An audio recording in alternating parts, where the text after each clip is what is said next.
Wenn du unten stehst, hat der Toni einmal gesagt, ganz unten am Fuß der Wand und hinaufschaust, dann fragst du dich, wie kann jemand da hoch? Warum soll das überhaupt einer wollen? Aber wenn du oben bist, Stunden später, und runterschaust, dann hast du alles vergessen. Bis auf den einen Menschen, dem du versprochen hast, dass du wiederkommst.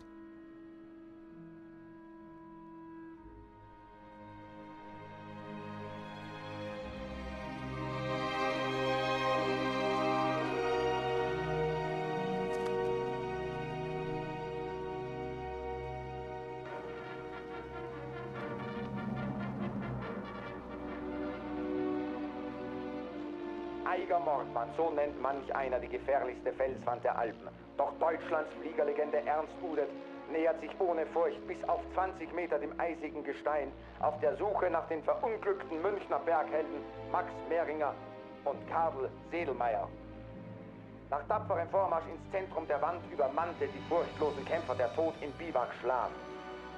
Nach der Tragödie hat der Kanton Bern die Begehung der Nordwand unter Androhung von Bußen strikt untersagt. Ob dieses Stück Papier die deutsche Jugend wirklich aufhalten wird? Vor den Olympischen Spielen in Berlin vernimmt die stolze Jugend in der Drohung des Berges auch die Lockung, die Herausforderung ihres Könnens. Denn dies steht wohl fest, die Bezwinger der Nordwand wird dereinst der olympische Lorbeerkranz. Und so schallt in diesen Tagen ein Ruf durch Europa, Angriff auf die Eiger-Nordwand. Das letzte Problem der Alpen muss fallen.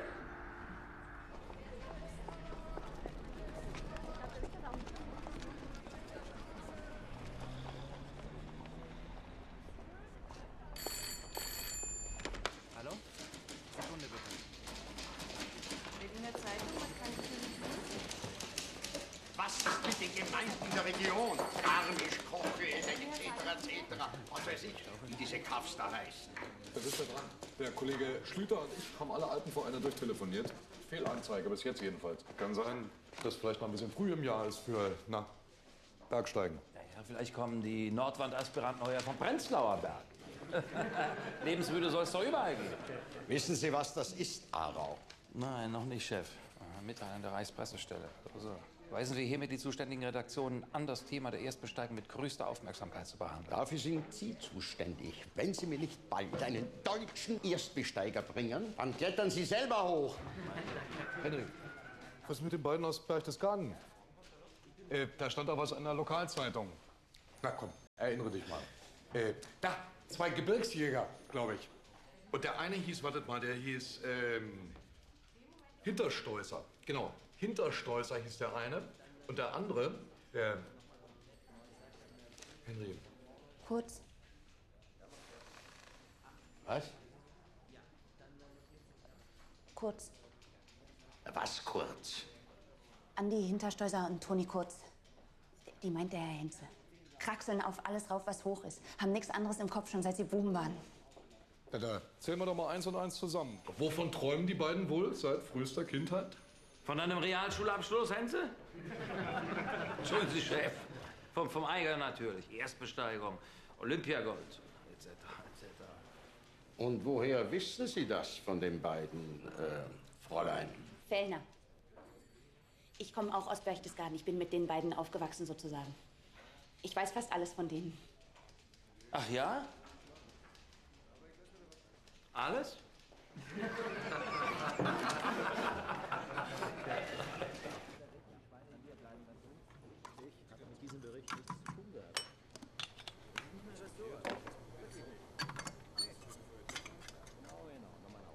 Gegen Mittag erreichten wir nach hartem 27-stündigem Kampf den Ausstieg und drückten uns still die Hände. Hart war der Kampf, der uns das Leben wieder schenkte, denn wer nicht setzt das Leben ein, Nie wird ihm das Leben gewonnen sein.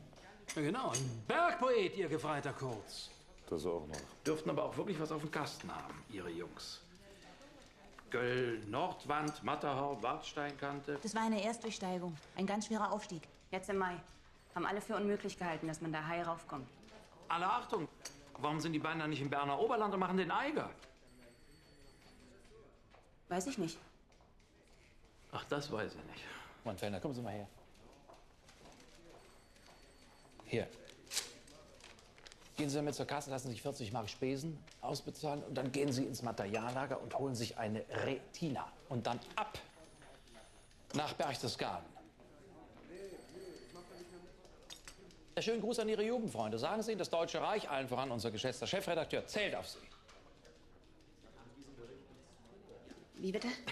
Besorgen Sie mir eine schöne Geschichte, Kännchen. Na los. Sag mal, deine beiden Bergpajovaren, sehen die eigentlich halbwegs aus wie deutsche Helden? Deutscher und heldenhafter als wir beide zusammen.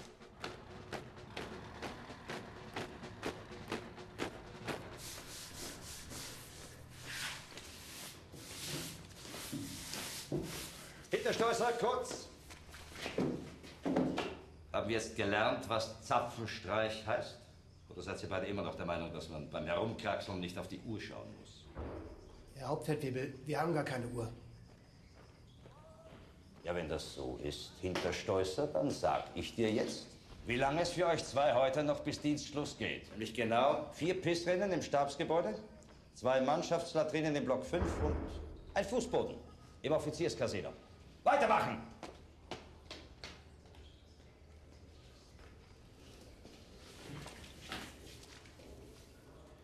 Herr Hauptfeldwebel, wir haben gar keine Uhr. Gratuliere. Heil Hitler! Servus.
Seil!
Andi, hier geht's nicht weiter. Lass uns unten queren. Ach, komm, geht nicht, gibt's nicht. Aha.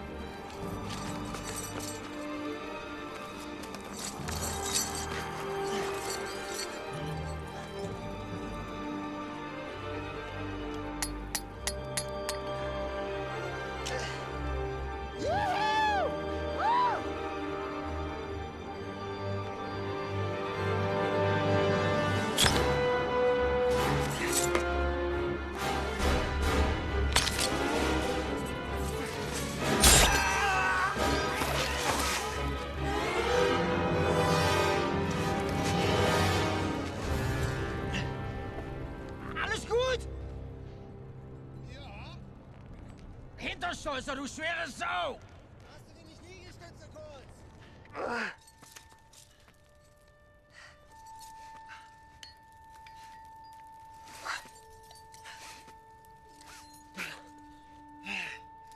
Die Idee war nicht schlecht, oder? Aha. Vielleicht nicht ganz ausgereift, aber naja. Ich muss endlich mal Haken schlagen.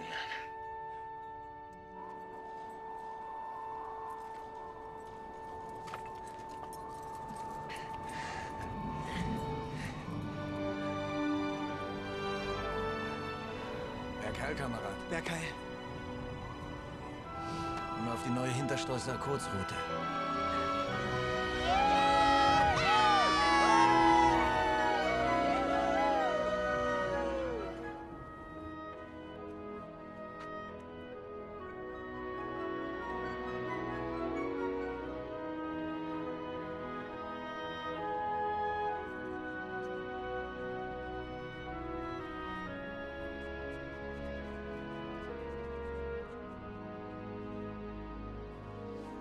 Der Angerer und der Rainer, die machen das.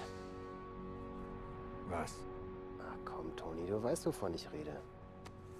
Die beiden machen den Eiger. Wenn's meinen. Komm, Toni, alles was recht ist, aber die beiden schnupfen mit links. Ha? Ich kenne dich, du willst den Eiger doch auch machen. Warum haben wir den Südabsturz gemacht am Untersberg? Ha? Du hast selber in der Zeitung geschrieben. Ich weiß, was ich geschrieben habe. Schiss? Ha? Ich hab vor gar nichts Schiss.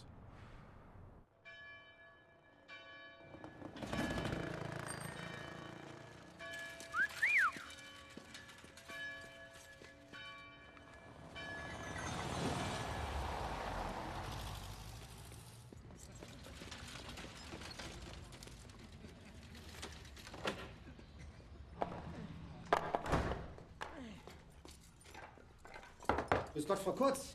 Ich bringe Ihnen das Tonilein wieder zurück. Schön, dass ihr gesund zurück seid. Wir haben Besuch. Aha. Ja, da.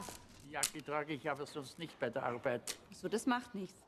Das wirkt fescher für die Zeitung. Luise.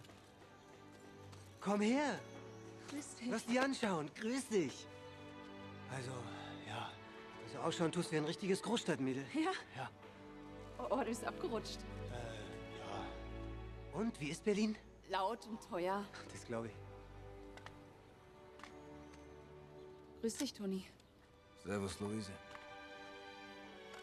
Die Luise ist jetzt Fotoreporterin. Volontärin, Frau Kurz. Aha, und was macht man da so? Naja, jetzt am Anfang erstmal Kaffee kochen, hauptsächlich für die Redakteure. Na bitte, immerhin. Ja, genau. Immerhin. Ich bring mal das Zeug rein. Jetzt kommst du aber doch mit heute Abend, oder, Toni? Jetzt, wo die Luise auch mitkommt? Wohin komme ich denn mit?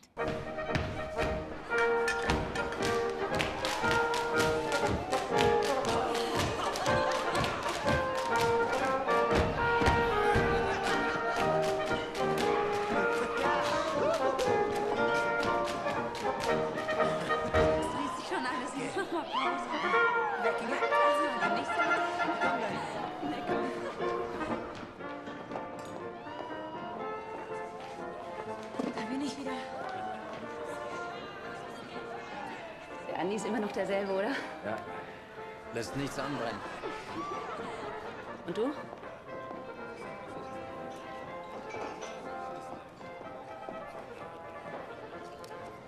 Seit wann rauchst du? Schon länger.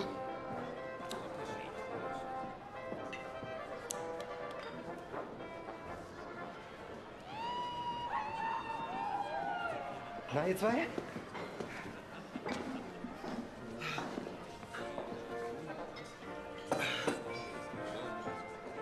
Euren Artikel im Berchtesgadener Anzeiger gelesen. Wirklich toll. Mein Chef übrigens auch. Die reden schon über euch in Berlin. Über uns? Naja, über die guten Bergsteiger halt, die es so gibt. Diesen Sommer ist Olympia und dann machen sie einen Mordswirbel wegen der Eiger Nordwand. Die wollen unbedingt Berichte über die Erstbesteigung. Das soll ganz groß rauskommen. Deswegen bist du da. Die haben gesagt, ich soll die Geschichte machen. Grüß euch. Servus, Luise. Na, wieder im Lande? Nur vorübergehend. Die Luise macht jetzt eine Riesenkarriere in der Reichshauptstadt Erberger. Das würdest du auch gern, oder? Ich bin da, wo der Führer mich braucht. Ich weiß auch nicht, warum die mir das zutrauen, aber das wäre doch toll. Stellt euch doch mal vor, ihr schafft das. Dann seid ihr auf der Titelseite. Berchtesgadener Helden bezwingen das letzte Problem der Alpen. Dann kennt ganz Deutschland euren Namen. Meine Rede. Wir sind auf der Titelseite und du musst nie mehr Kaffee kochen. Ja, nur für mich. Ja. Prost. Das wird sicher eine super Reportage, wenn du das machst, Luise. Nur leider nicht mit uns, weil wir den Eiger auslassen. Was? Ihr lasst einen Eiger aus? Nee, das glaube ich jetzt nicht. Ich kenne euch doch. Wenn du dich so gut auskennst, hast du sicherlich von Max Sedelmeier und Karl Mehringer gehört. Wir haben die beiden gekannt. 2 erstklassige Bergsteiger. Ja, ist nicht umsonst ein Mordwand. Du hast in einer Minute strahlenden Sonnenschein, in der nächsten bist du schon mitten im Schneesturm. Oder es haut dir eine Lawine oder ein Stein an den Schädel. Das hat überhaupt nichts mit Klettern zu tun.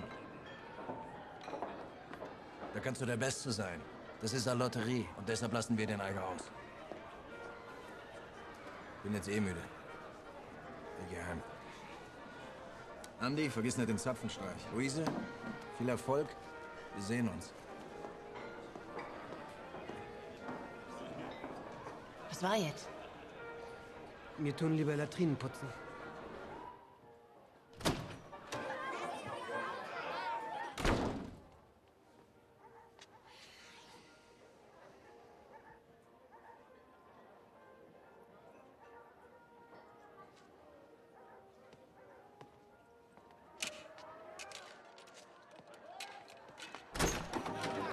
Das habe ich früher auch immer gemacht, wenn wir im Berg waren.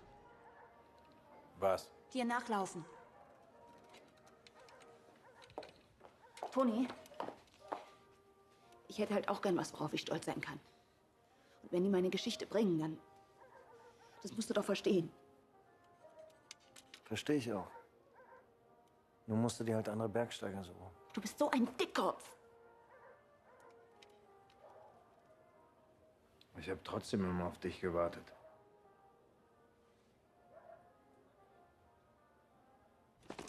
Ja, es geht schneller! Sehr viel schneller! Ottos!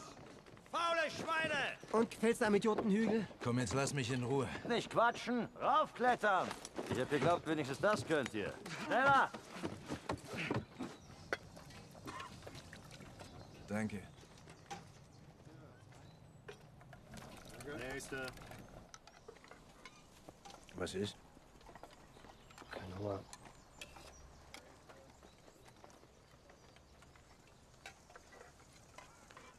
Sag mal, Andi. Wie lange willst du denn eigentlich noch sauer auf mich sein? Wie lange willst du die noch verstecken, weil du zu feig bist für die Tour? Du und ich, wir könnten die Ersten sein, die da oben stehen.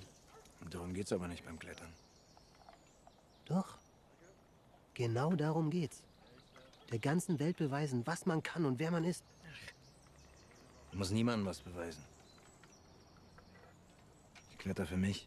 Verstehst du, nur für mich.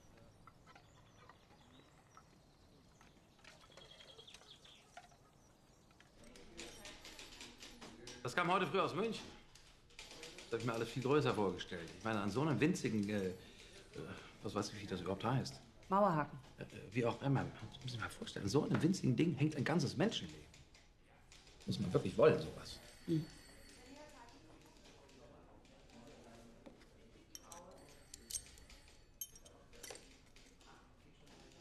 Die beiden Kneifen, habe ich recht? Oder wissen Sie das? Das wichtigste Werkzeug des Reporters. Mhm. Die nächsten, bitte. Willi Angerer und Eddie Reiner sind zwar Österreicher, aber dafür stramme Parteigenossen. Und als Bergsteiger anscheinend ziemliche Kanonen.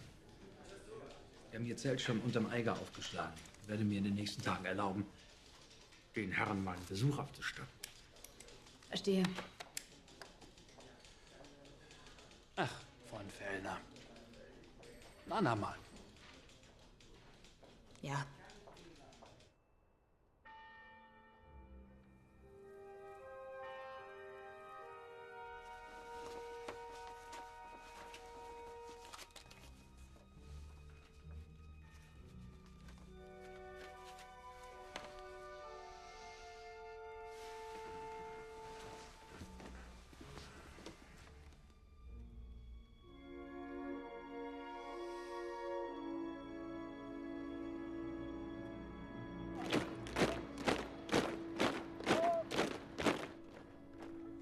Sonderurlaub. Bis Ende Juli. Bist du jetzt vollkommen übergeschnappt, Hinterstoßer? Begründung? Privatangelegenheit, Herr Hauptfeldwebel. Hör auf, mich zu verarschen, Andi. Ich bin nicht blöd. Herr Hauptfeldwebel, die Sache ist die... Ich weiß, was Sache ist. Urlaub abgelehnt. Wegtreten. Bitte um die Erlaubnis, sprechen zu dürfen, Herr Hauptfeldwebel. Es geht um eine Hochzeit. Du hast mir gerade noch gefehlt, kurz. Also, wer heiratet? Ich, Herr Hauptfeldwebel. Du. Und der gefreite Hinterstoßer ist als mein Trauzeuge vorgesehen. Raus! Beide! Wenn wir keinen Urlaub bekommen, nehmen wir unseren Abschied. Heil Hitler! Servus. Toni? Wieso hast du dich jetzt doch anders entschieden? Weil es nicht stimmt, was ich gesagt habe. Ich kletter nicht nur für mich. Und irgendwer muss ja auf dich aufpassen.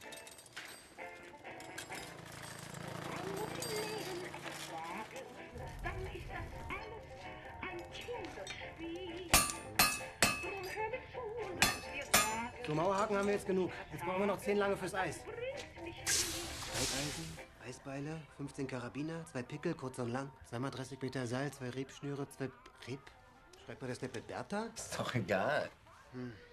2 Benzinkocher, 1 Liter Benzin, ein Backelmeter und so weiter und so weiter. Wie viel? 60 Mark mindestens.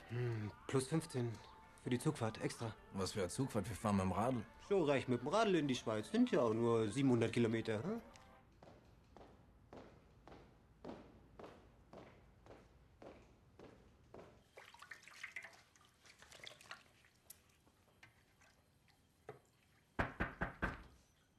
Freund Fellner? Augenblick. Ja. Abend. So spät noch hier? Ja, also der Herr von der Fotoredaktion, der... Ja, was ist mit dem? Ja, genau, also der hat mir erlaubt, dass ich dann nachts nach Redaktionsschluss noch meine Bilder machen kann.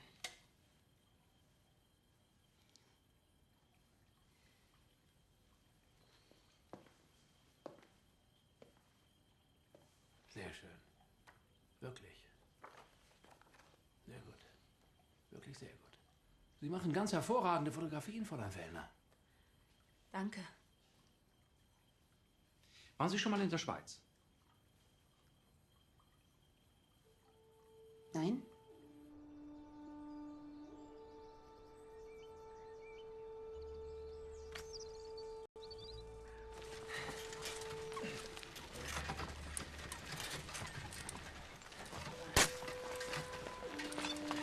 Sauber. Morgen müssten wir eigentlich da sein. Freust dich auch schon? Ey. Ich sehe sie genau vor mir. Wen? Die Braut? Fesch. Sehr fesch. Nur ein bisschen groß neben dir. 3970 Meter. Nur Stein und Eis. Lieber auf den ersten Blick, oder? Weiß nicht so genau.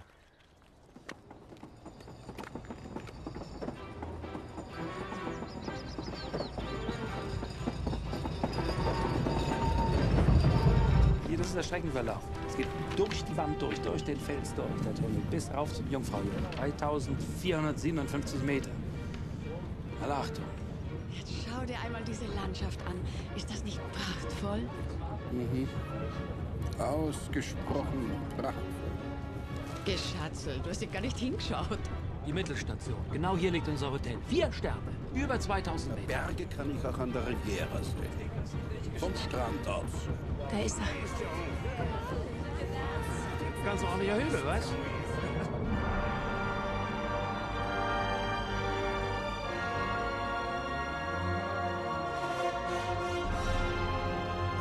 Klinische 1X. Stiege der Jungfrau Geführte Bergtouren zum Eismeer. Was für ein Zirkus! Kolossal. Kommen Sie. Geführte Bergtouren zum Eismeer. Schau, Schatzel, da hast du dein Meer. Klettertour auf die Jungfrau. Zum Alter, wo man auf Jungfrauen klettert, bin ich raus. Gletscherwanderungen. Schauen Sie mal, Frau Kollegin. Bartolo Sandri und Mario Menti. Ciao. Wer sind denn die beiden? Italiener. Schon wieder zwei Geisteskranke. Im Zug rauf, im Sarg runter. Können wir noch ein bisschen raus? Eine ordentliche Hütte, was? Wissen, was das Beste ist? Geht alles auf Späß. Grüß Gott. Arau. Der Herr Arau. Ja. So, wir haben Ihnen ein herrliches Zimmer mit Blick auf die Wand reserviert. Danke. Frau Gemahlin wird begeistert sein. Schön wär's. Leider nur Kollegen. Aha. Ihnen, pardon.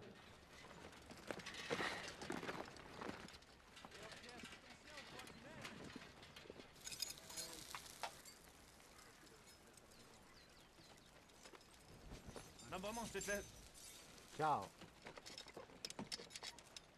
Ist ja ganz schön der Almauftrieb da heroben. Lauter so Verrückte wie du.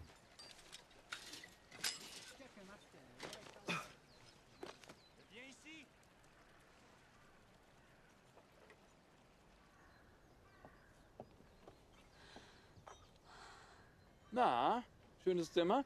Ja, sogar mit Badewanne. Tatsächlich. Und die da drüben hast weniger gemütlich, schätze ich. Senti Mario, dov'è il martello? L'hai visto? Guardami qua.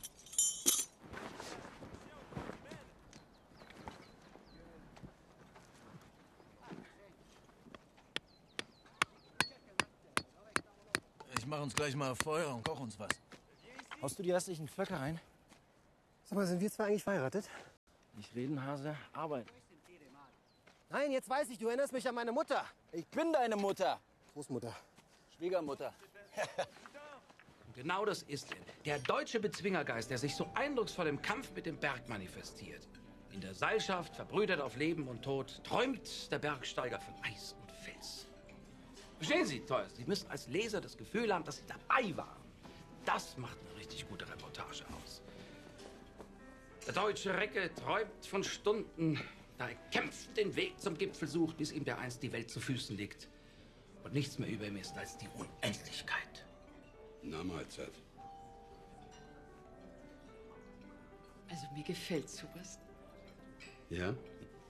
Ja, dir gefällt ja auch Richard Wagner. Naja, wie auch immer. Wenn die Fotos spektakulär sind, ist der Text sowieso Schnuppe. Ah. Hast du die Schlosserei von den Franzosen gesehen? Damit kommen die nicht mehr bis zur Roten Fluh. Und die Ithaka, die haben gar keine Eishaken. Na, schau mal, wer da ankommt. Die Herren Angerer und Rainer aus Salzburg. Grüßt euch, Burschen. Da schau her. Heil Hitler. Mhm. Wir haben uns schon gefragt, wo ihr bleibt. Ist ja immerhin nach Fachleute treffen hier. Und? Heute schön an der Wand gewesen? Ein bisschen vorklettern? Nein. Pilze sammeln. Wie weit seid's gekommen? Beim Pilze sammeln? Was gibt's denn heute Gutes? Graupensuppe. Sagen Sie, der deutsche Bergsteiger träumt sich also in die Unendlichkeit. Das ist hochinteressant. Ist das eigentlich rassisch bedingt? Ich frage mich, wohin denkt sich dann, sagen wir, der Österreicher? Heim ins Reich. Zumindest die Arier unter ihren Landsleuten. Ich weiß ja nicht, inwieweit das auf Sie zutrifft.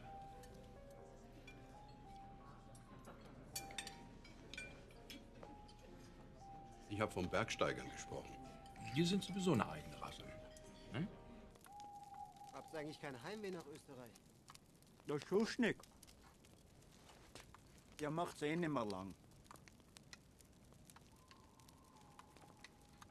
Wenn der Anschluss kommt, sind wir wieder daheim. So schnell können die gar nicht schauen. Und dann tanzen die nach unserer Pfeife.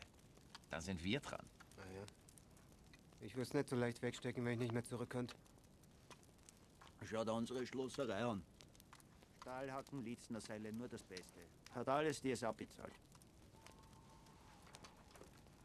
Und was müsst ihr dafür machen?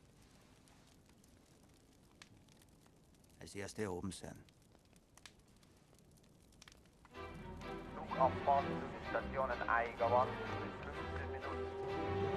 Die Tunnelstrecke hat eine Gesamtlänge von 7,4 Kilometern und die Bauzeit betrug insgesamt 15 Jahre. Kostenpunkt? 16 Millionen Schweizer Franken. Diese Bretterwand zum Beispiel verschließt eines der Stollenlöcher, die direkt in die Nordwand hinausführen. Daraus haben sie bei der Bauzeit den Bauschutt direkt in die Tiefe gegeben. Wir befinden uns übrigens knapp 3000 Meter über dem Meeresspiegel. Nein.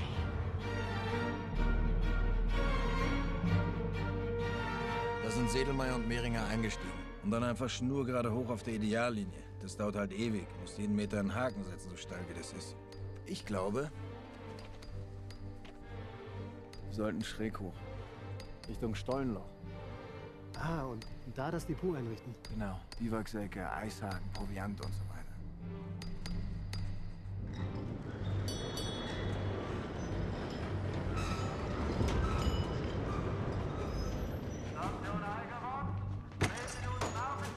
Vorsicht, die Herrschaften.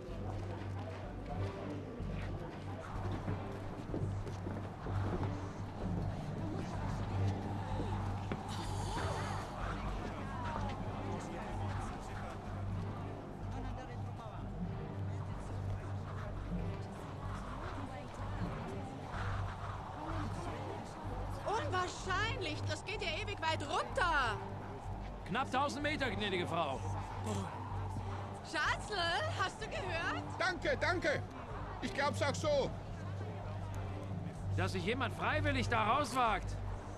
Muss man wollen, sowas. Dann quer durch den Rister bis unter die Rote Fluh. Dann erstes Eisfeld, zweites Eisfeld, dann da übers Bügeleisen die Rampe hoch, dann kommt die Spinne, hier eine gescheite Ausstiegsrinne finden zum Gipfeleisfeld und dann Halleluja.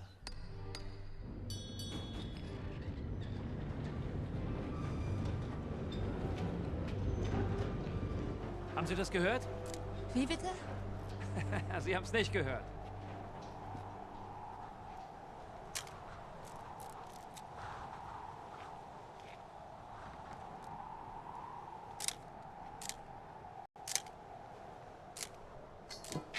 Achtung! Vorsicht, Vorsicht, Vorsicht!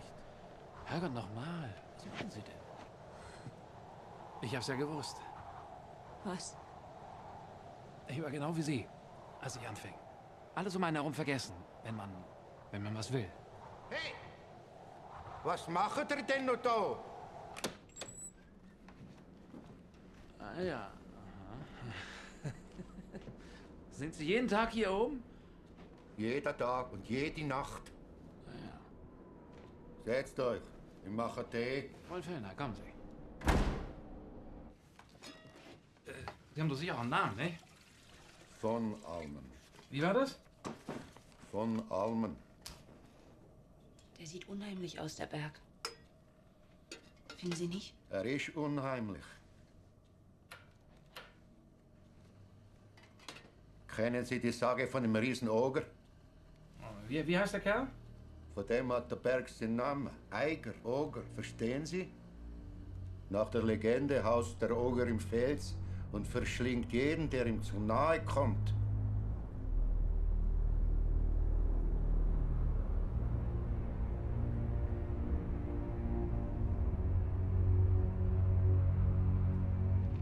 Ja, super, es ist keine 5 Meter. Na und? Ein paar Seillängen noch, dann sind wir unterm Stollenloch. Haken schlagen, Depot einrichten, fertig. Bis zum Mittagessen sind wir wieder unten. Und? Was gibt's? Graupensuppe. Schon wieder? Ich bleib hier oben.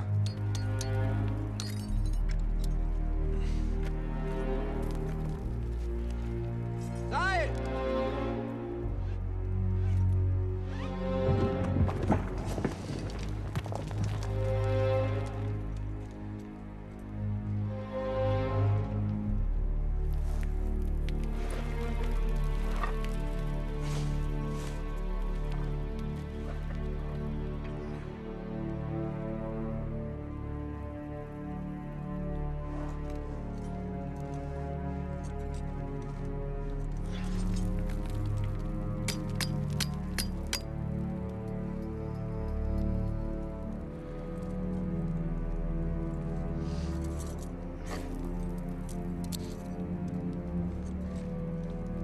oben war noch kein Mensch. Das wird sich ändern.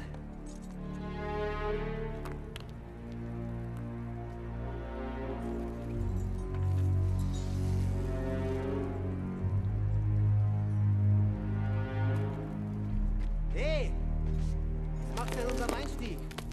Unser Einstieg. Unser Einstieg. Was ist los, Digga? Hey. Andi! Bergheil-Kamerad. Ja, haut ab! Vous êtes en train de partir. Et pourquoi? Oh, c'est trop dangereux. Quand on voit le temps, il va changer. C'est la mort. Plus sérieux. Un peu dramatique. Voilà. Was haben Sie gesagt? Ist denen zu heikel. Sie sagen, das Wetter kann jederzeit umschlagen. Was heißt das? Ja, wenn die Österreicher jetzt ebenfalls schlapp machen, dann wird sich der Chef allmählich fragen, wozu er unsere Spesen zahlt.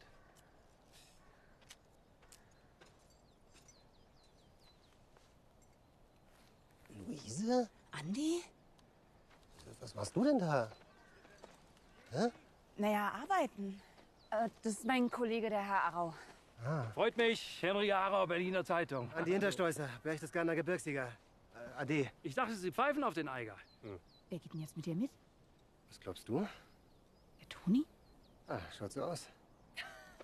Na bitteschön, Großangriff auf die Eigerwand mit deutscher Seilschaft. Darf ich Sie auf einen Umtrunk ins Bevue ändern? Ja. Also ich meine, nachdem Sie sich ein bisschen umgezogen haben. Naja, also, ich kann mich rasieren. Diese ganzen Eisenhaken für die Eisfelder. Eishaken für die Eisfelder. Ich meine, das ist auch Mordsgewicht, was man da mit denen nachschlagen muss, ne? Ein Teil davon ist schon vorher im Depot, da kostet das nicht so viel Kraft. Ihr macht eine Rekognoszierung? Haben wir schon. Bis wohin? Bis unter die rote Fluh. Aber das ist ja ganz abseits von der Seelmeier-Route. Wir nehmen auch unsere eigene Route. Ich verstehe nichts. Aber ich finde das abenteuerlich. Also gut. Dann trinken wir jetzt auf das Abenteuer, Herrschaften. Solange es sich nur um einen großen Kalkhaufen handelt, der von den deutschen Helden in Angriff genommen und besetzt werden soll, kann es mir recht sein. Stolz, Herr Landauer, stolz. Darum geht es hier. Stolz darauf sein, sich einer Herausforderung zu stellen, ob im Sport oder in der Politik. Darauf erhebe ich mein Glas. Jawohl. Jawohl. Jawohl. Also ich möchte auch auf was anstoßen. Darauf, dass ihr alle heil wieder zurückkommt. Das ist doch das Wichtigste. Das wollten Sie doch sagen, Herr Arau, stimmt's? Ja, darauf trinken wir. Ja. Zum Wohl. Zum Wohl. Zum Wohl. Zum Wohl. Zum Wohl. Prost. So, und jetzt erzählt doch mal von eurer gemeinsamen Jugend in den Bergen. Das ist doch tolles Futter für die Geschichte. Futter kriegen wir uns eigentlich nur die Tiere. Also das ist jetzt genauso wie früher. Die waren auch immer die Frechsten. Ist das nicht Ja? kolossal einsam in diesen luftigen Höhlen? Nein. Und ich wollte immer ganz genauso sein wie Sie. Aber meine Kameraden dabei. Ja, richtig. Ich wollte Ihnen alles nachmachen. Und die mussten mir alles zeigen. Können Sie sich das vorstellen? Zum Beispiel, wie man Forellen mit der bloßen Hand fängt. Das ist ganz schön schwierig. Aber sehr glitschig. Ja. Das ist ganz schwierig. Oder wie man ein Zelt aufbaut. Zum Dann Wohl. mit den Armen. Oder Seile? Ja, genau. Später dann, wie man Seile aufwickelt, wie man Haken in die Wand schlägt, wie man die besten Griffe und Schritte findet. Ja, und eigentlich hatte ich nie Röcke an, immer nur Lederhosen. Das stimmt. Das ist doch wunderbar. Erzählen Sie weiter. Kommen Sie. Wo haben Sie das gelernt? Haben Sie sich das selber beigebracht? Ich hatte früher eine Klavierlehrerin. Die hat mich immer geohrfeigt. Dann habe ich aufgehört und nur noch ein Lokal gespielt. Im Lokal? Ich will nur sagen, danke für die Einladung. Willst du nicht noch bleiben? Jetzt wird's doch gerade erst lustig. Ist schon spät. Ganz der Sportsmann. Immer diszipliniert. Kein Lotterleben wie wir Stadtmenschen, habe ich recht? Muss halt jeder selber wissen, was er macht. Ja, stimmt.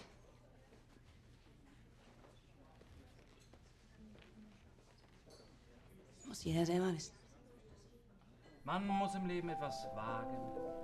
Dann ist das alles ein Kinderspiel. Drum hör mir zu und lass dir sagen, nur nicht verzagen, das bringt nicht viel. Das Leben muss doch manchmal neu sein, nur nicht so scheu sein. Hab doch nur Mut, wir wollen feiern, lachen und dumme Sachen machen. Dann wird's am Ende alles gut. Immer an und niemals stoppen in Debatte, Drosselei. Tempo voran und richtig starten, die Welt ins Blaue hinein. Immer an und die ganzen Schweine, der Schritt geht zurück. Immer an und vorwärts rein auf dem Weg ins große Glück. Und nochmal, immer an.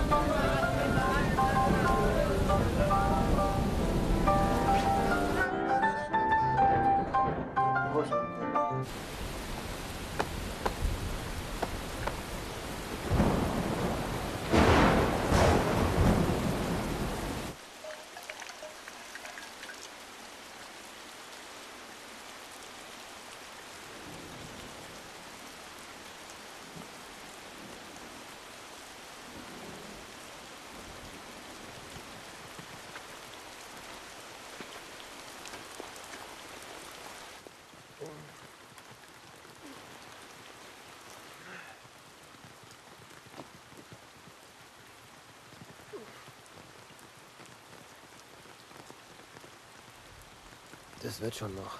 Muss sehen.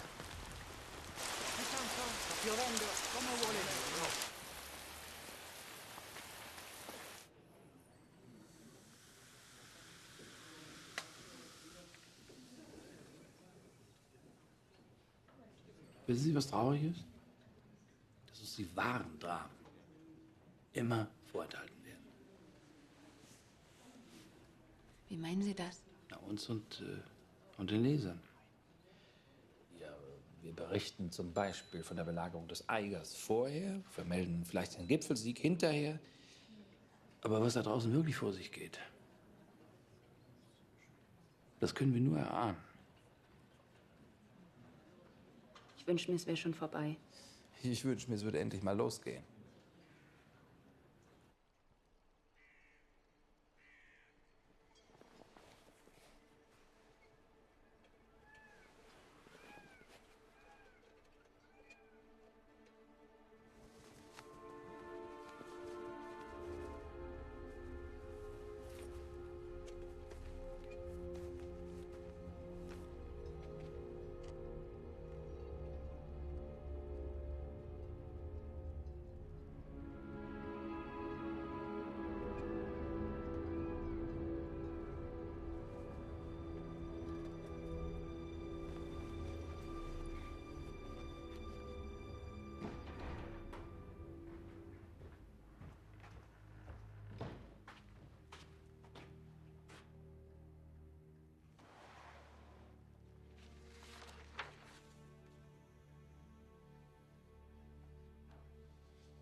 Toni, ich wollte dir gestern eigentlich schon sagen, dass das ein bisschen Schnips war. Wäre mir recht, wenn du darauf aufpasst.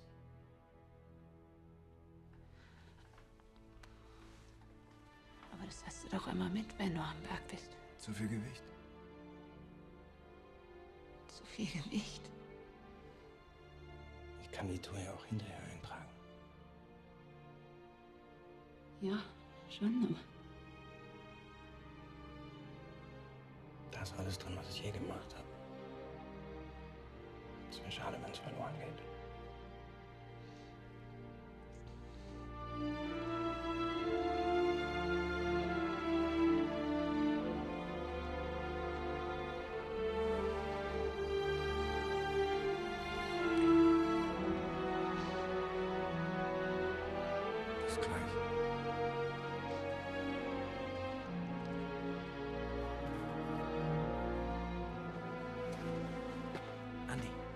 Andi, wach auf.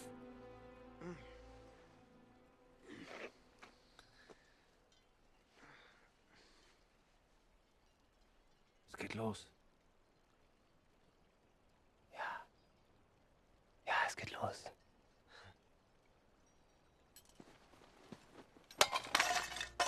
Mensch, mach nicht so einen Krach. Du wächst die Konkurrenz auf.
Geht doch gut los, oder?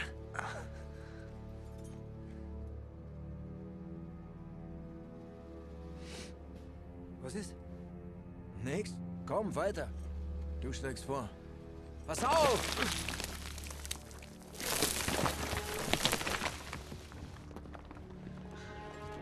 Riechst du das? Schwefel. Stinkt wie der Teufel. Hauptsache, die spuren uns nach oben. Bevor die übers erste Eisfeld kommen, sind wir 100-mal an den Strebern vorbei.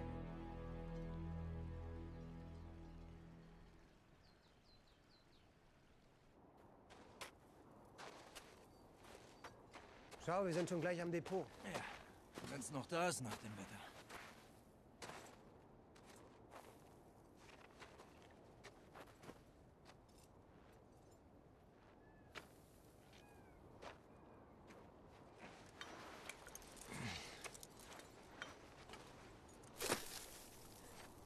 Hätte schlimmer sein können, hä? Scheißdreck. Was ist? Steigeisen sind weg.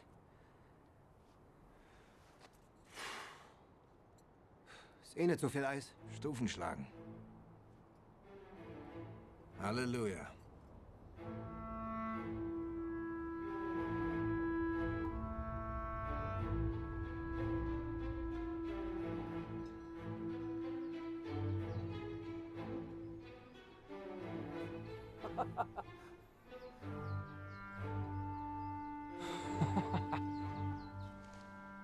Morgen, die Herren.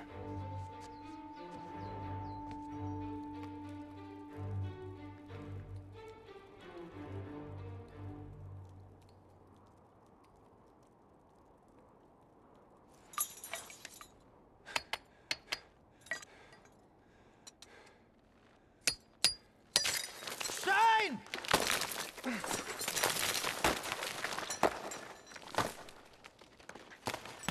Pass auf!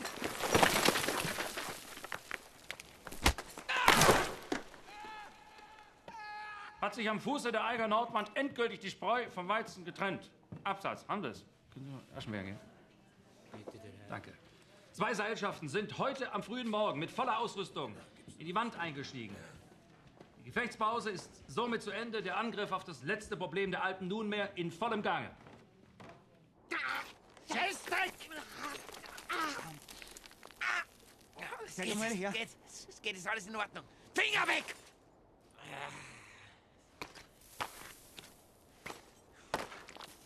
Das habe ich mir schon gedacht, dass ihr das Ihr seid. haut uns die ganzen Steine am Schädel. Was? Den Stein habt ihr Wenn ihr schon an losgetreten. unserer Falllinie klettert, dann haltet wenigstens Abstand.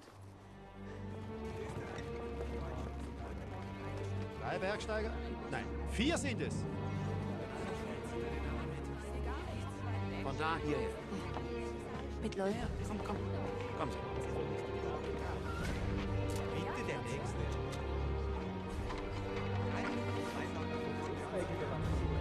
Sie sehen eindeutig, wir haben hier einen anderen Einstieg. Sedelmeier-Route ist hier mir links. Hier kurz und andere sind hier eingestiegen, gehen wir hoch und übrigens hier das Stollenloch der Jungfraubahn. Sie gehen hier unter der Rote Flur rüber und steigen ins erste Einsfeld und treffen da auf die Route Mehringer-Sedelmeier, steigen da hoch, dann über das zweite Eisfeld. Was sagen Sie zu diesem Traumwetter? Gar nicht sicher, ob das Wetter hält. Die Franzosen und die Italiener... Was ist das Fernrohr? 3 Minuten, 2 Franken 50. Ich nehme eine halbe Stunde. Oder Tod in der Mordwein. Das ist ja wie beim Gladiatorenkampf hier. Das ist grauenvoll.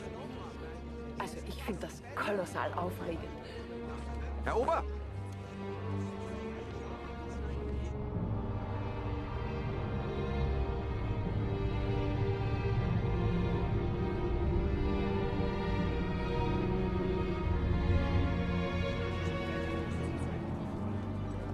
Wenn da oben irgendetwas schief geht, würden Sie dann zum Einsatz kommen? Gesetzlich sind wir jedenfalls nicht dazu verpflichtet. Nein. Was macht denn der? Wer? Der schlägt ja kaum Sicherungshaken. Wer denn? Einer von den Österreichern. Mein Gott, wenn der jetzt abrutscht, das ist ja fast eine ganze Seillänge. Ah, da sind sie ja, unsere sauberen Gebirgsjäger. Zweifelsohne die wesentlich besseren Kletterer. Technisch Haus auch überlegen, bei dem Tempo sind die morgen am Gipfel. Kann ich bitte jetzt auch mal durch? Hören Sie, ich habe das alles hier ganz gut im Griff. Machen Sie genügend Aufnahmen von den Zaungästen vom... Sag mal, wo ist Ihre Kamera? Ja, hier. Na, jetzt wird nicht geschlafen, jetzt wird gearbeitet. Hören Sie.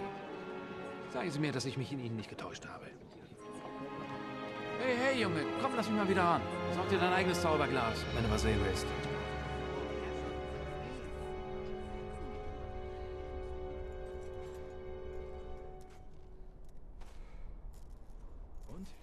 Na, wie geht's nicht weiter? Das ist doch sinnlos.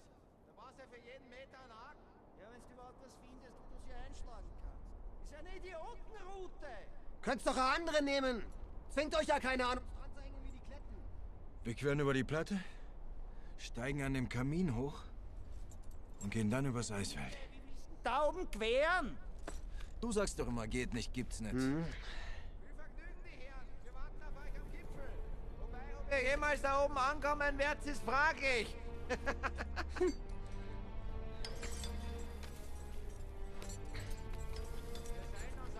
Und queren weiter unten. Ich habe eine gute Stelle gesehen. Schau mal, schau.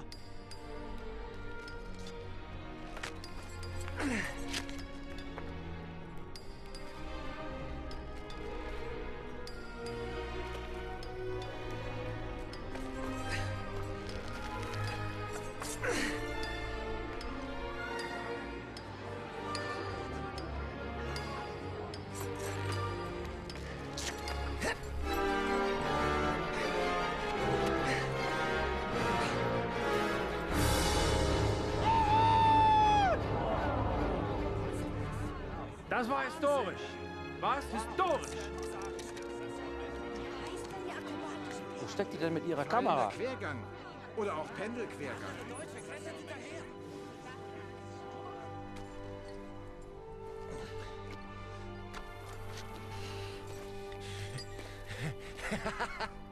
Hinterstoßer Quergang. Andi, damit wirst du berühmt.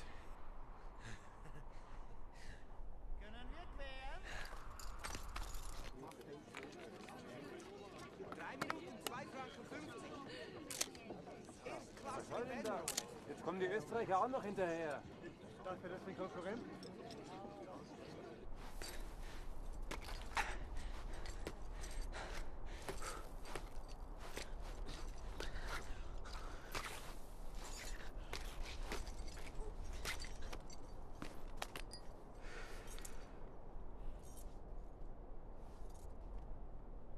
Andi, wart mal. Was ist? Vielleicht sollten wir das Seil dran lassen. Das ganze Seil? Das brauchen wir doch noch. Vielleicht. Kriegt man jetzt das Seilschaft? Auf gar keinen Fall. Warum habt ihr uns dann rübergelassen? Damit's nicht langweilig wird. Naja, ich meine nur, falls wir vielleicht den Rückzug antreten müssen. Jetzt übertreib's doch nicht mit deiner Vorsicht. Da oben, da geht's nach Berlin.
Beschissen ohne Steigeisen. Muss halt ohne gehen. Die Österreicher haben auch keine. Ja, genau, das hilft natürlich.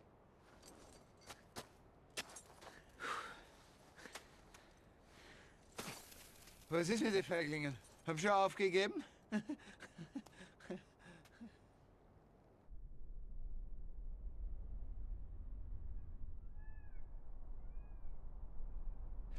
Toni, es wird gleich finster. Buchen wir uns eine nette kleine Pension?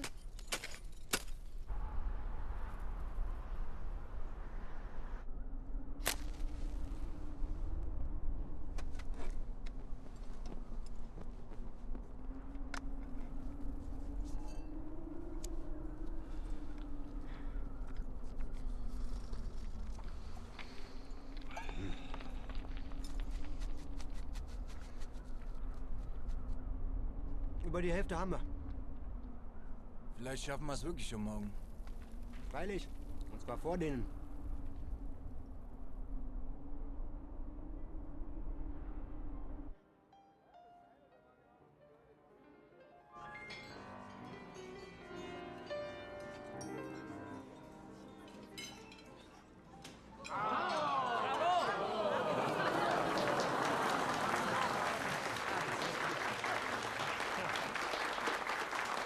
Verehrte Herrschaften, ein Geschenk des Hauses zur erfolgreichen Erstbesteigung der Eiger Nordwand, die unmittelbar bevorsteht. Morgen wird der Eiger bezwungen sein. Heute können Sie sich schon ein Stück von ihm einverleiben. Guten Appetit. Jawohl.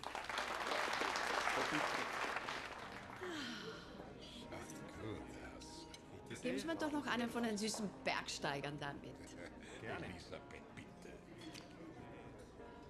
Danke. Na, Glück gehabt, gnädige Frau. Wünscht einen guten Appetit. Oh, danke. Wenn es wenigstens ein Österreicher wäre.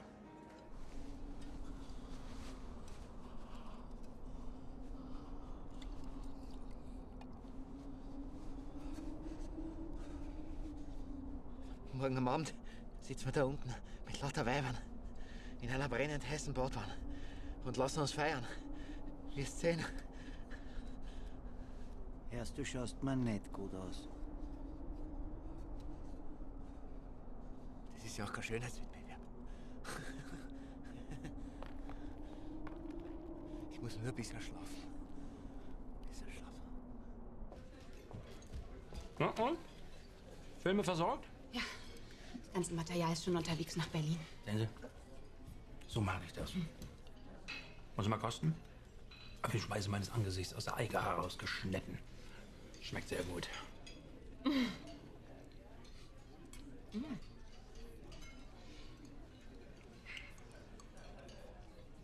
Dabei sein, wenn Geschichte geschrieben wird. Da kribbelst du auch bei Ihnen. Oder täusche ich mich? Kann sein. Vielleicht kennen Sie mich ja besser, als ich mich selber kenne. Gut möglich. Und woran liegt's? Geschultes Werkzeug. Wenn eine Lawine kommt, wächst mich. Oh. Mit dem Wind kannst abdrehen.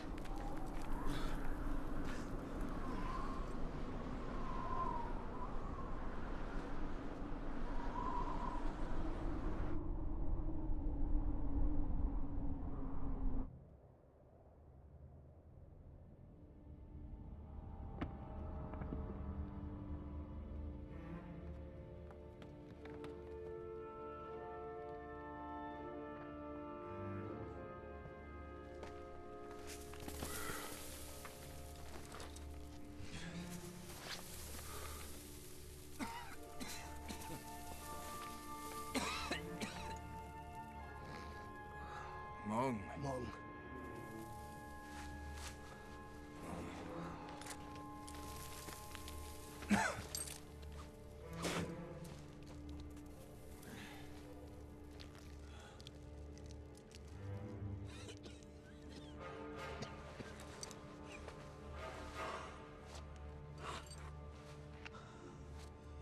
Komm her. Oh nein. Ausschluss, Willi. Wir gehen wieder runter. Es geht. Du musst nur aufwachen. Willi, du gehörst zu einem Arzt. Es geht mir gut. Erst da kommst du nie rauf, Willi. Nie im Leben. Halt's mal, Edi! Wenn du noch einmal so eine Scheiße sagst... Du, was ist los mit dir? Traust jetzt komplett durch?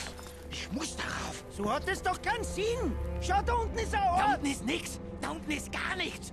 Nur da oben. Da oben ist alles. Edi, wach auf. Dann siehst du's auch.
Der eine, das ist der Angerer, oder? Schauen Sie mal.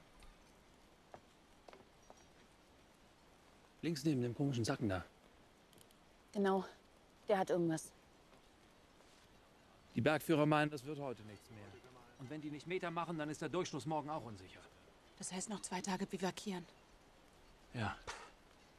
Das Wetter schlägt auch nicht mehr um, also heute kein Gipfelsieg.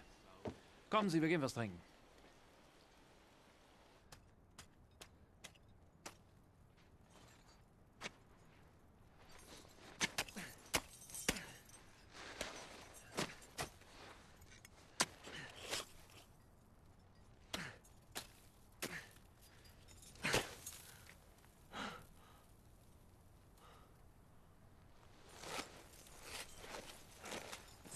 Was ist? Das muss dem Karl und dem Max ihr Zeug sein.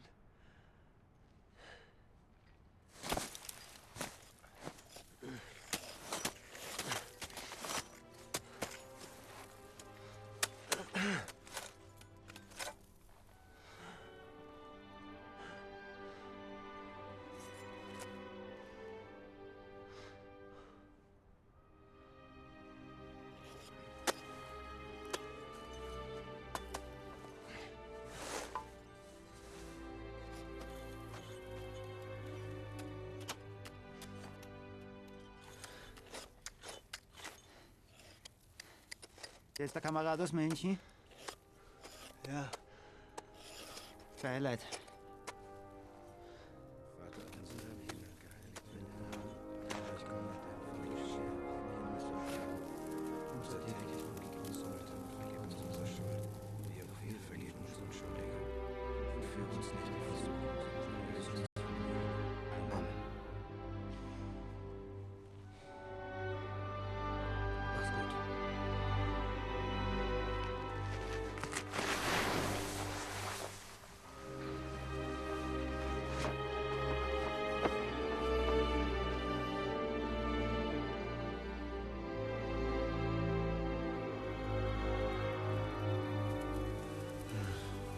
willst du denn eigentlich mit dem Angerer, Willi? Ja.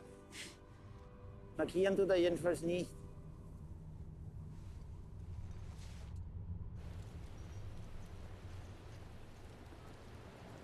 Siehst du? Mehr oder weniger. Scheinbar sind sie jetzt eine Gesellschaft. Aber der eine ist fertig.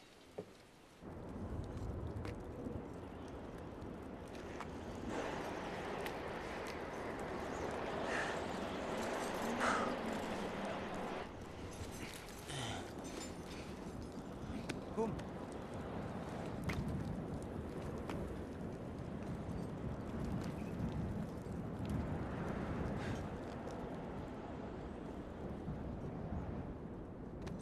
Hey, Willi. Komm, wach auf.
Schnell, schnell, das müssen wir abbinden.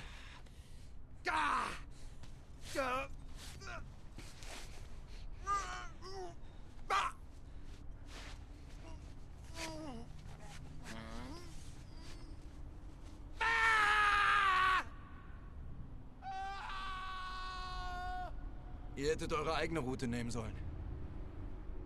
Das hättet ihr wirklich tun sollen.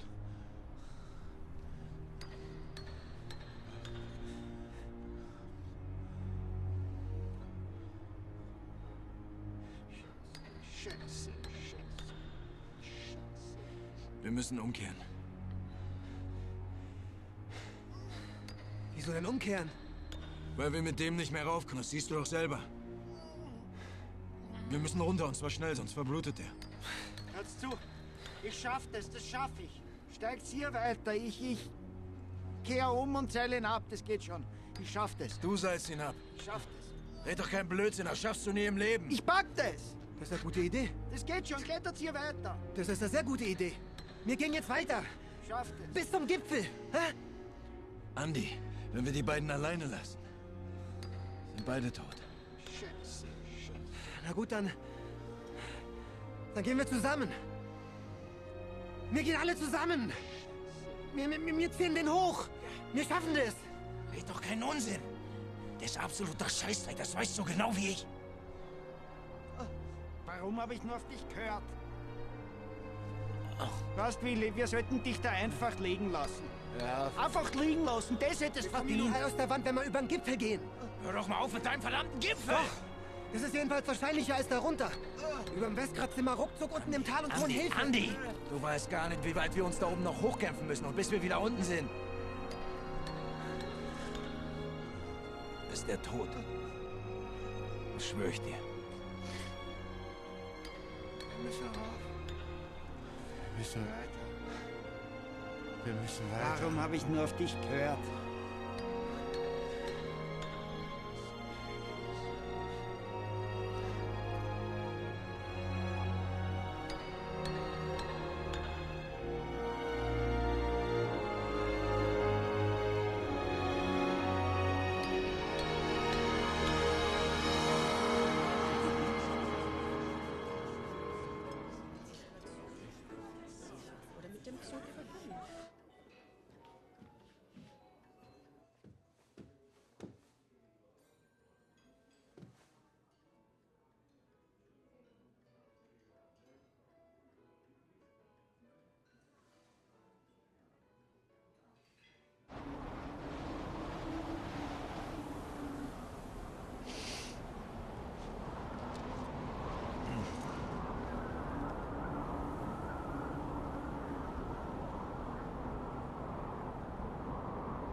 Dann holen Sie ihn aus der Sitzung, Frau Timmel. Sagen Sie, die Geschichte ist am Kippen.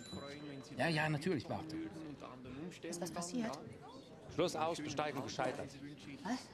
Heißt das Wir sind hier- umgekehrt. Salzburg hat schlapp gemacht. Ja, ich bin auch da. Einen Moment, Kindchen. Tag, Chef.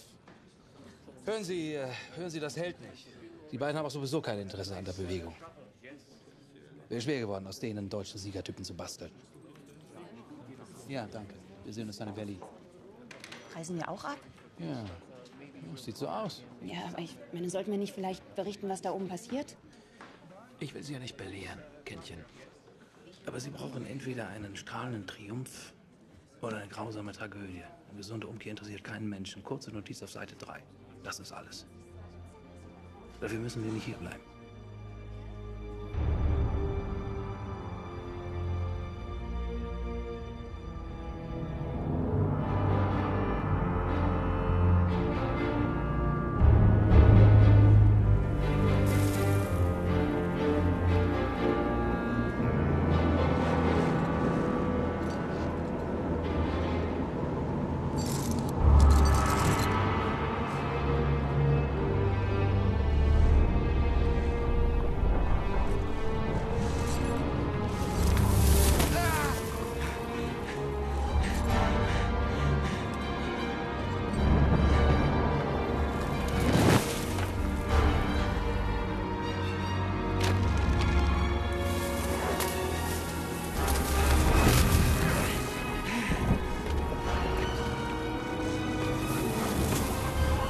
Von wegen runter geht's schneller. Wir kriegen einen Stechsturm. Scheiße.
Bei dem Sturm sind die bestimmt nicht viel weiter runtergekommen. Glauben Sie? Ganz sicher. Kann man nur hoffen, dass sie einen halbwegs geschützten Biwakplatz gefunden haben. Sonst...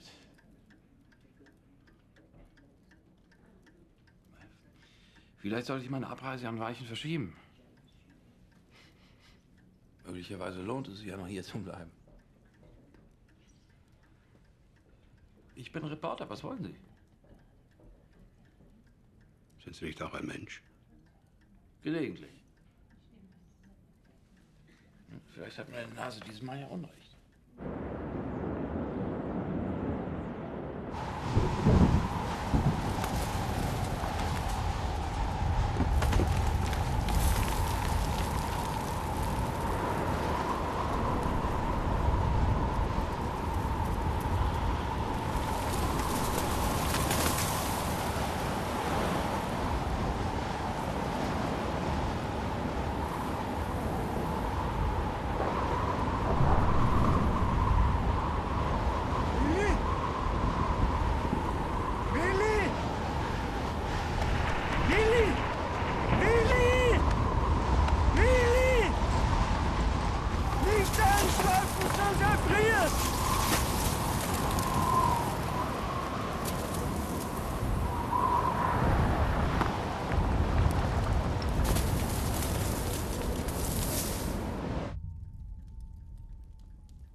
dir nie! Nein, da müssen wir aber zum Stollenloch 3 ab!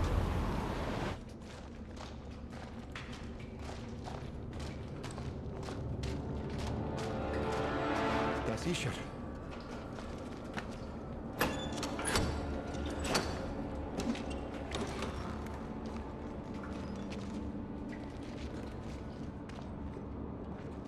Obacht, der Kopf!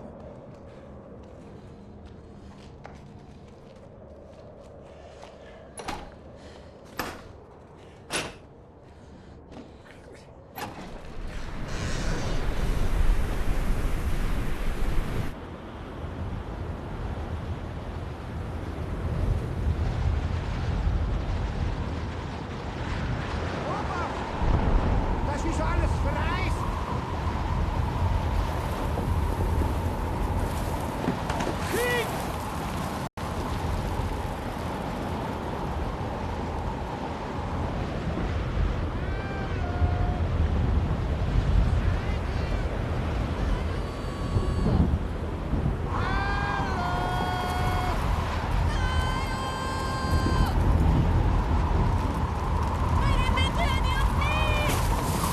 Wer weiß, wie weit die weg sind.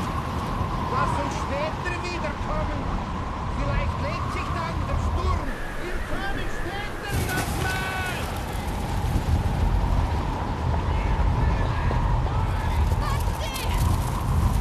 Ich glaube, ich habe was gehört!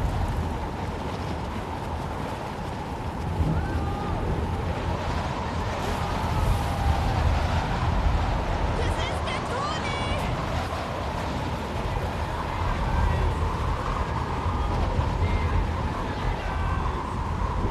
Das ist der Andi!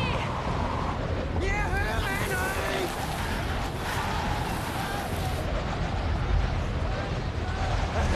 Wir kommen runter! Wir kommen!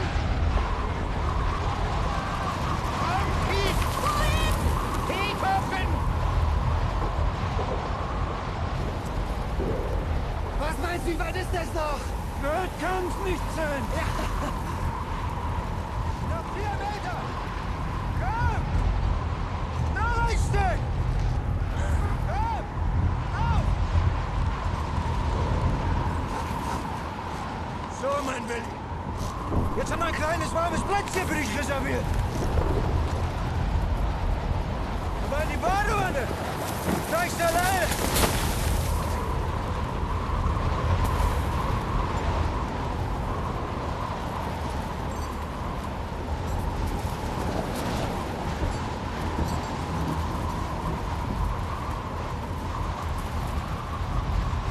Scheiße! Mein Arm ist völlig steif! Du musst die Finger bewegen! Wenigstens ein bisschen! Ich spüre nichts mehr, gar nichts! Das taut schon wieder auf! Spätestens, wenn es gleich vorm Ofen sitzt! Hä? Ja, sicher! Komm, ein kleines Stück noch! Sicher! Willi, wir schaffen es, ja? Wir sind gleich da!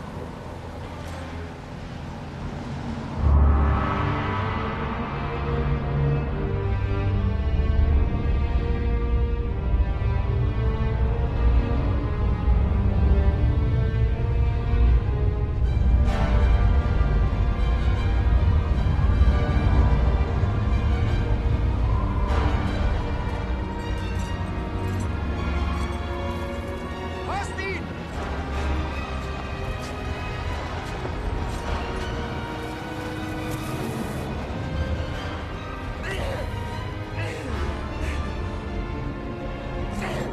Was ist? Der Quergang!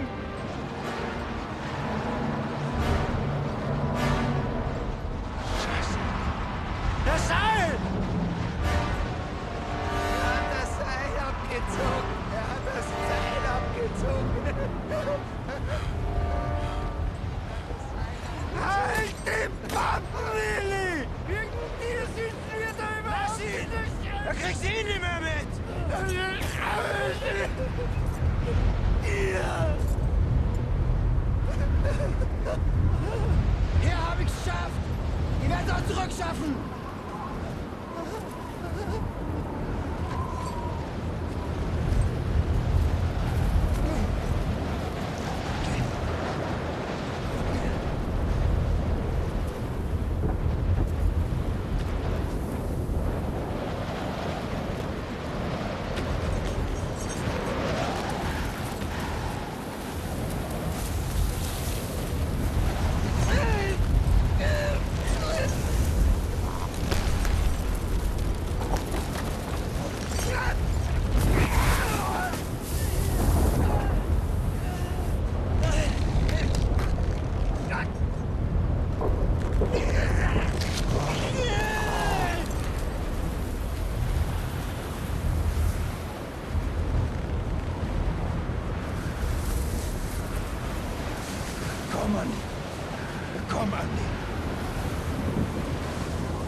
dauert so lang. Vielleicht sind die vorbeigeklettert und haben das Band übersehen.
Ich gehe wieder raus.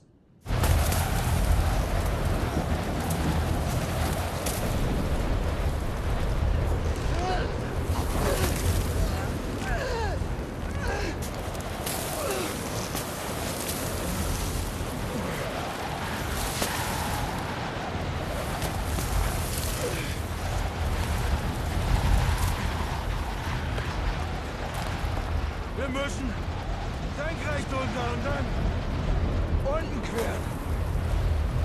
Das ist unsere einzige Möglichkeit. Da geht's was wirklich viel weit runter! So viel Seil haben wir nicht! Wenn wir dort keine Stadt finden, ist es aus! Wenn hier eine Lawine runterkommt, dann auch! Ja, was heißt denn das? Glauben Sie es oder wissen Sie es? Ja, hat er Sie gesehen oder nicht? Verdammt nochmal, auf Ihrem Zimmer ist sie nicht! Also! Ja, bitte, ja. Ich brauche einen Bergführer. Sofort. Ja, wir kümmern uns drum, ja. Verbinden Sie mich mit Heinrich, bitte, ja?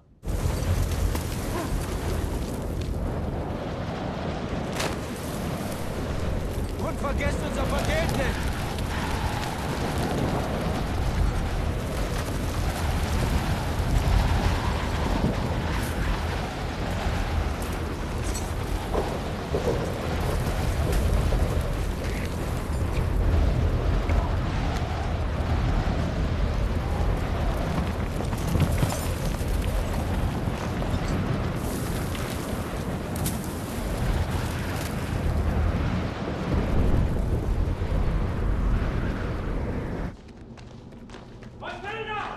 Was wollen Sie denn hier? Ich kann Sie hier Gottes gar Willen, nicht... was ist passiert? Das wissen wir noch nicht. Warten Sie, Freund Fellner. Luise, ich wusste, dass ich mich nicht in dir getäuscht habe. Du bist genau wie ich. Du riechst die Geschichten. Noch bevor die anderen Wind davon kriegen. Hier. Das werden die Aufnahmen deines Lebens. Ich bin nicht hier, um Bilder zu machen.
kommst.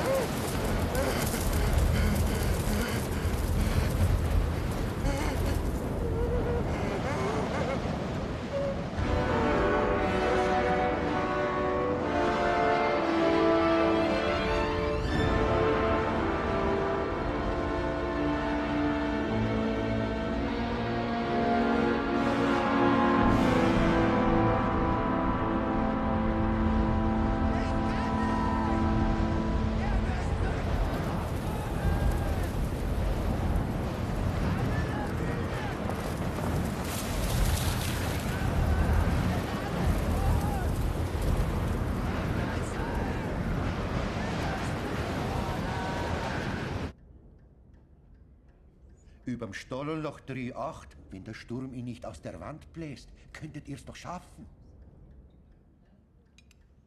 Hans! Es geht niemals.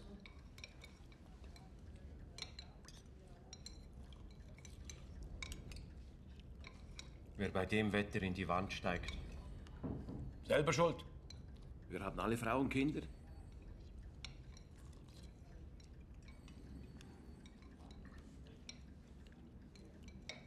Gehört der da oben zu dir?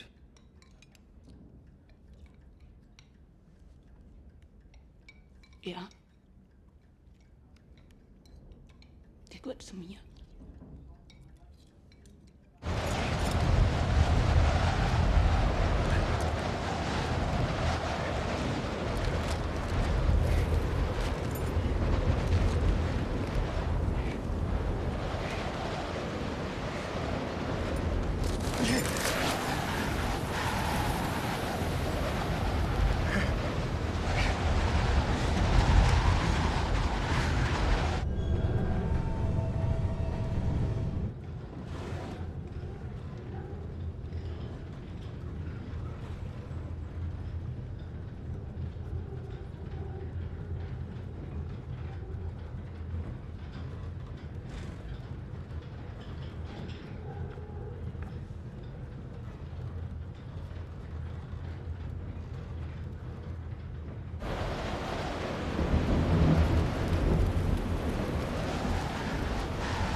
Das dauert zu lang.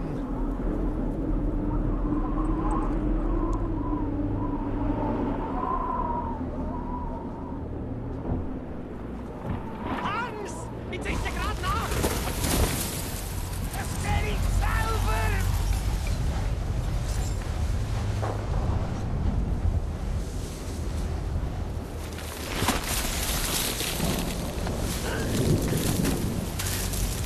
Das macht keinen Sinn mehr!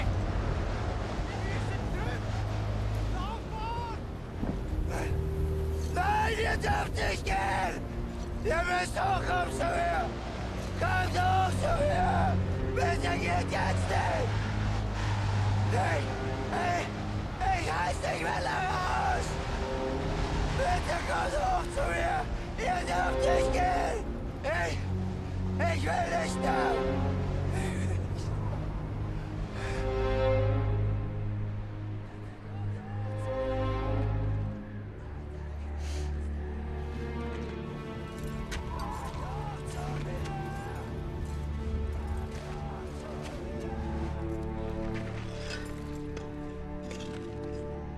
Es tut uns leid. Er wird da draußen erfrieren. Oder? Bei dem Wetter kommt keiner zu ihm. Keiner.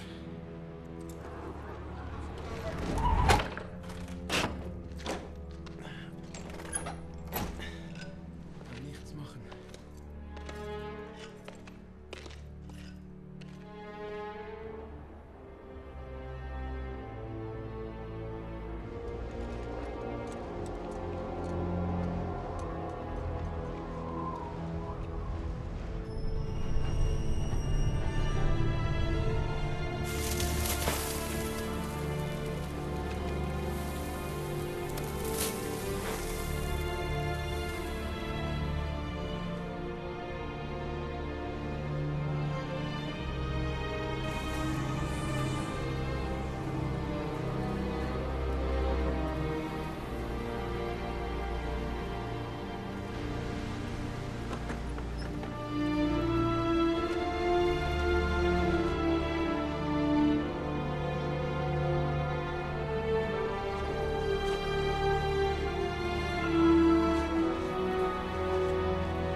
Hast 60 Meter sein. Gut, das kann er an einer Rebschnur raufziehen. Hans, glaubst du wirklich, dass der... Wir können nicht ganz rauf zu ihm. Das dauert Stunden. Darum muss er sich zu uns runterlassen. Ich hab gemeint, dass... Ich weiss, was du gemeint hast. Aber wenn er tot ist, lassen wir ihn auch nicht oben hängen, oder?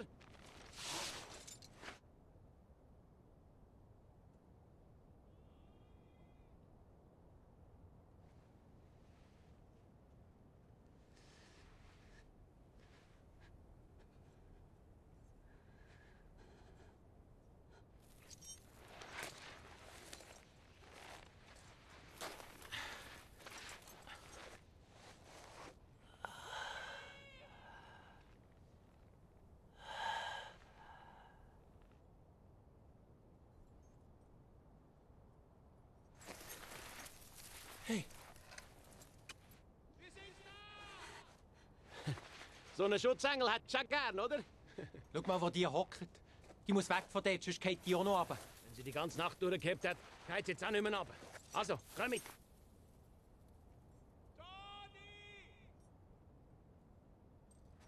Du musst dein Seil zu dir raufziehen. Daran kannst du dich dann zu uns abseilen. Hast du was zum Raufholen? Ja. Eine Rebschnur oder irgendwas? Ich hab keine Schnur. Keine Schnur. Ich hab keine Schnur. Oder ein Seilrest aufdrehen und die Lippen zusammenknüpfen. Ich versuche.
Wieso dauert es so lange?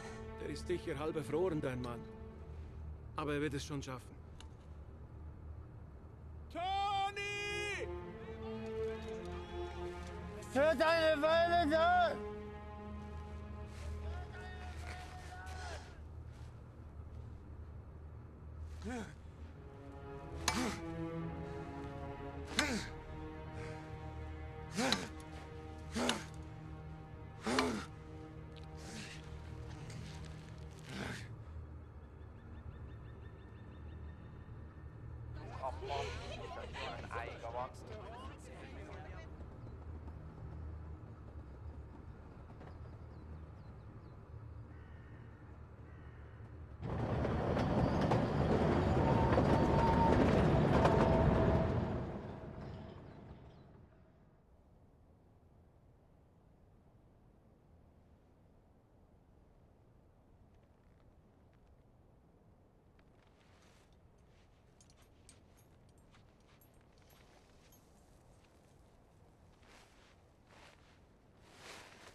Christian!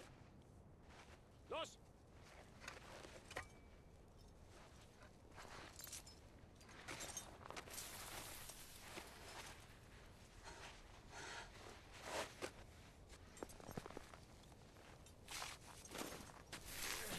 Ich hasse.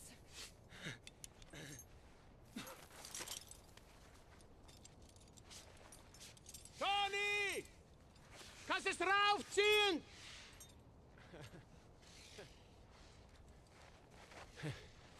Jetzt hast du ihn dann bald wieder, dein Mann.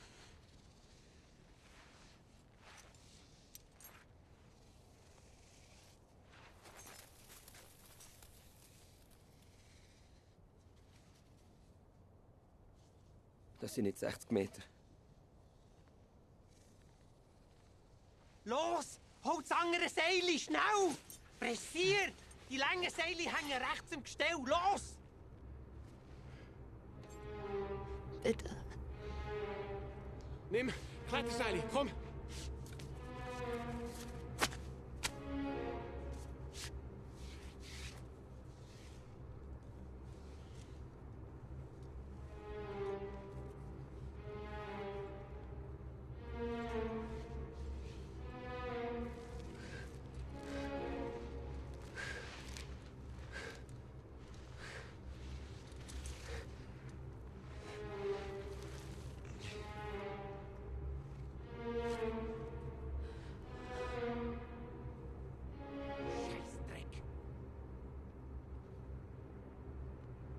Die letzten Meter muss er eben springen.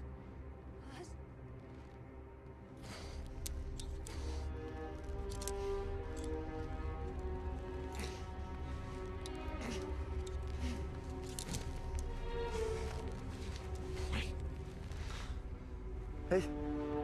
Ich komme!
Er stirbt. Bitte. Er stirbt. Zurück, Mädchen! Du bringst dich um! Nein, das ist sicherer.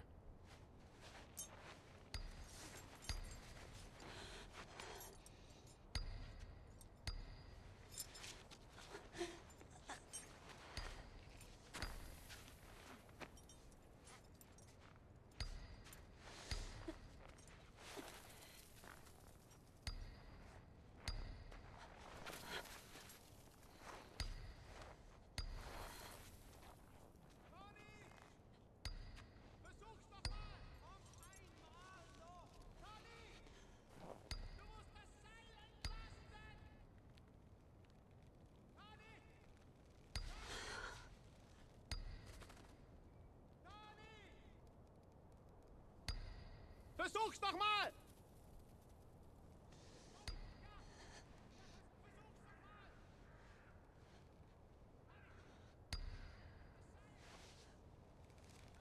Ich bin's, Luise. Toni. Bitte.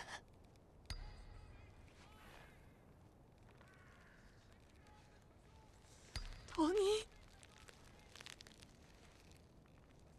Luise. Toni. Klar.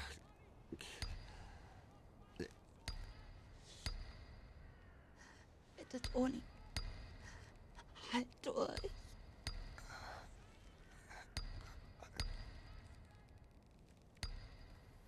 Nimm das Seil. Nimm's.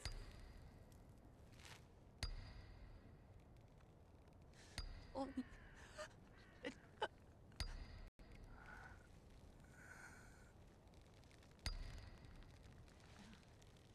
Komm.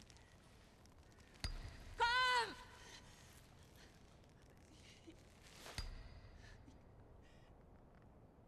Toni. Ist okay.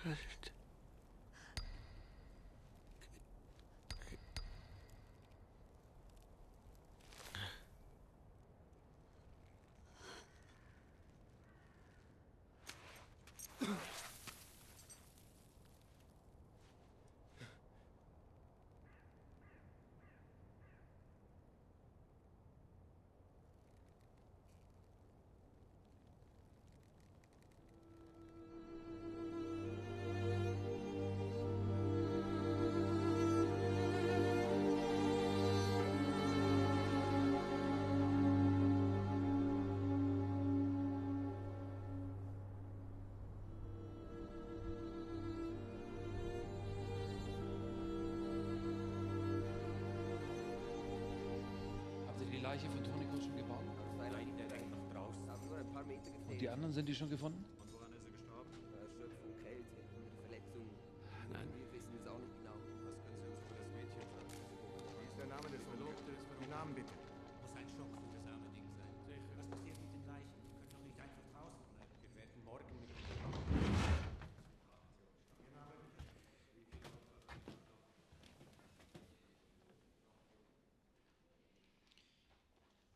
Es tut mir leid.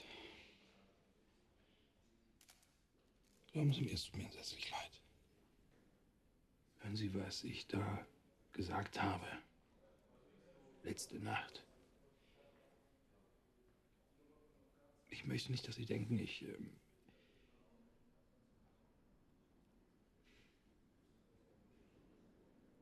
Die Sache ist eine fürchterliche Tragödie.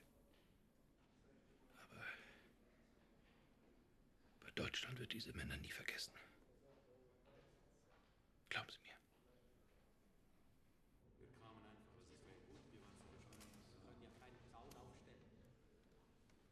Kommen Sie, ich bringe Sie heim.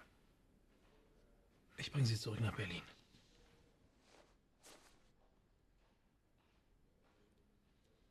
Ich gehe nicht zurück nach Berlin.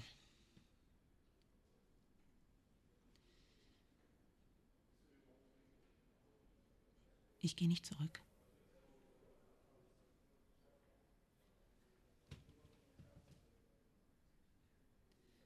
Weil es da so viele gibt, die so sind wie Sie.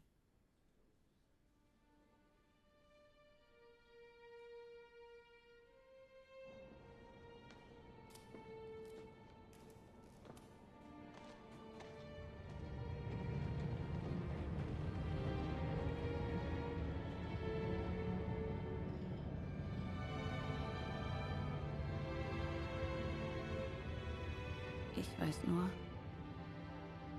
dass der Tod mich verschont hat.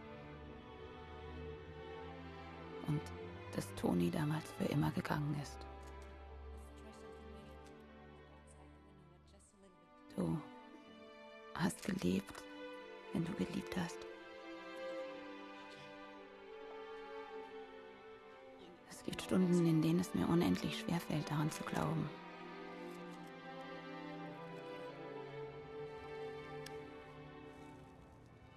Aber an den meisten Tagen spüre ich, dass ich lebe. Und dass die Liebe